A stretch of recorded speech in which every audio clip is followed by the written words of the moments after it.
Get ready to grab your favorite beverage and settle in because you're tuned in to the Spill the Tea podcast with your hosts, Dana and Lithel. We're here to spill all the juicy details, dish out the real talk, and dive deep into the topics that matter most to us. Faith, life, motherhood, and everything in between. So grab your favorite cozy spot, get comfortable, and let's dive into the tea together. We're thrilled to have you here and we can't wait to spill it all out. Are you ready? Let's go!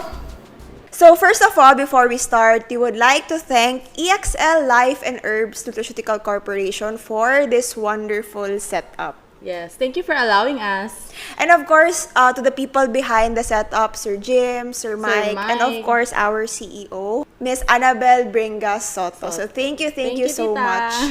So sis, how are you today? Siyempre.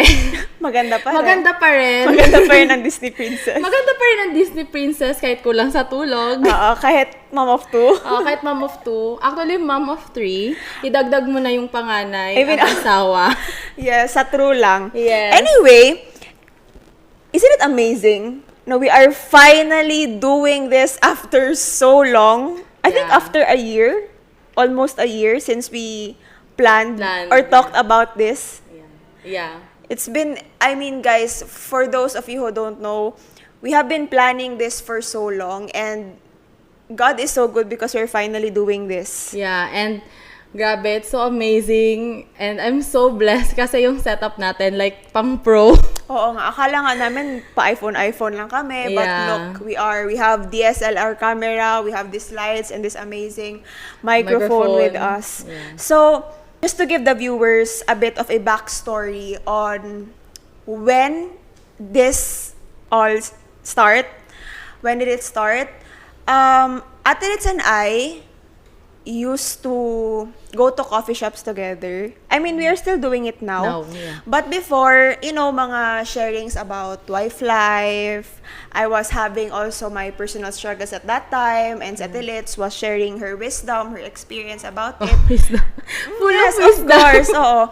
And we decided what if lang we will start a podcast together? Kasi yung mga chikahan namin, guys, it's not like yung very quick 30-minute chikas. Yeah. It lasts like 2 hours full Or more. full of hindi lang relatable stories, but also laughter, anything under the sun. We talk Yeah. about anything under the sun.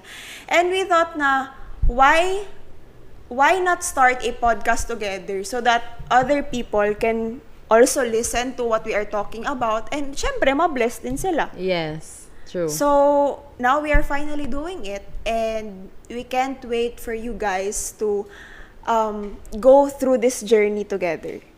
So, speaking of Spill the Tea podcast, why Spill the Tea? I think you can share it better than me. You can enlighten us better. So yeah, so why the name? Why is it Spill the Tea?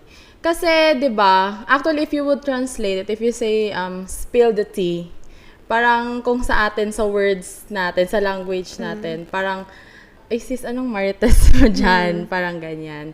So, kumbaga pinasosyal lang siya, but spill the tea kasi it is not just a marites that would, kasi if you say marites kasi it would not last you like parang ano lang siya, seconds or minute lang na parang interesting na parang uy si ano ganito ganyan ang nangyari sa Tsaka kanya. marites also means like kind of negative. Negative, yeah. Pag sabihin mo marites parang negative siya.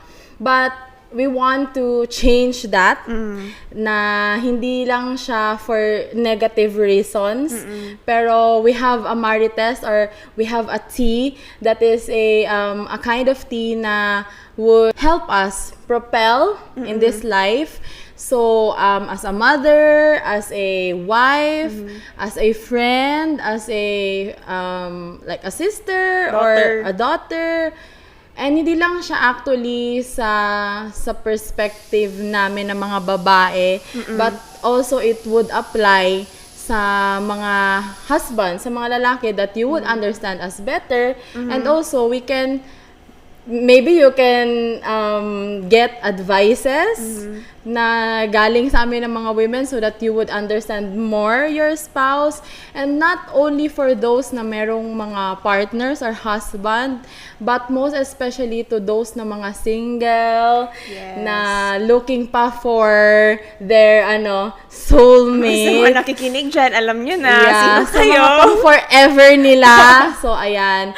So yun siya. Actually that's the name. So we're thinking of something ano man yung anong catchy na name, and yeah, yun yung nasa mind namin. The T is, I'm gonna spill it now. The T is the word of God. Yes. So we're gonna spill word of God. Kasi yun yung magandang marites. Yun yung magandang imarites, because hindi lang siya superficial, hindi lang siya sa surface, but it would really help you in all aspects, in all seasons sa buhay mo. True. So guys, this is basically the tea with substance. Yeah. As this is the tea that you will want more and more, na hindi ka talaga mauuhaw. Kasi Yeah. this is the tea, the living tea. Yeah. This is the living tea, guys. Yeah. And we are so excited because we have prepared so many relatable topics sa inyo. Kagaya na sabi ni Ate Litz, we will be sharing anything under the sun about dating, friendships, marriage, our Family. walk in faith, and also we will be sharing our personal experiences as well. So para this can also uplift you, inspire you in some way, and also you can have a good laughter. Yeah. Basically, our goal in this podcast is what I've said earlier, is to really inspire and to uplift not just women in all ages, but also all of you who are listening. And we are doing this podcast to be a light in this world. And Yeah. syempre naman, we don't want to make it boring. Yeah. We want to make it interesting for you guys. Yeah. So we will involve not only God's word, but also stories about our personal lives. Yeah. Kung sa baga true to life story Oo, na true to life stories. if I may add, no, Dan, if you would say kasi parang word of God, some people would say, ay, boring yan. Kasi, ano siya, yung parang very churchy, parang ganon. Pero we want you to see it, to see the Word of God in a different lens na, ay, hindi pala yung Word of God yung para lang sa mga mababait. Parang hindi lang siya yung sa mga perfect. Pero the Word of God is actually, it is masaya siya. Yes. It is, you can include it sa everyday life mo, sa lahat ng ginagawa mo, na hindi siya yung something na you would feel na makondemn ka because you are like this, you did this and that, but actually it is something that would, again, it is something that would really help you, na hindi ka magdadalawang isip na isama siya sa buhay mo or isali siya sa buhay mo. So, yeah, we want you guys to see it on that perspective. Na kasi kami, we really enjoyed our time together, na nagchichika-chika as friends. But it's really different kasi kung ang chika namin na yung may kasali kaming word of God. Alam mo yung parang pag umuwi kami, we are, You are full. Yeah, we are full and we want more pa. More pa. And we keep on, parang meron pa kaming mga comparing of notes. So, it's very inspiring. And it's cheesy, but it is inspiring, and it really gives you hope. 'Di ba? So, yeah. I hope that you are all excited about the Yeah. episodes to come. So we don't want to excite you too much, no, because we will be posting weekly videos and of course our podcast to our Facebook page. So if you haven't liked our page yet, make sure to Yes. like it and subscribe. Gusto right ko sabihin now. yon, like and subscribe. Diba? As a YouTuber. As a YouTuber, as an influencer. Why not, Oo, diba? diba?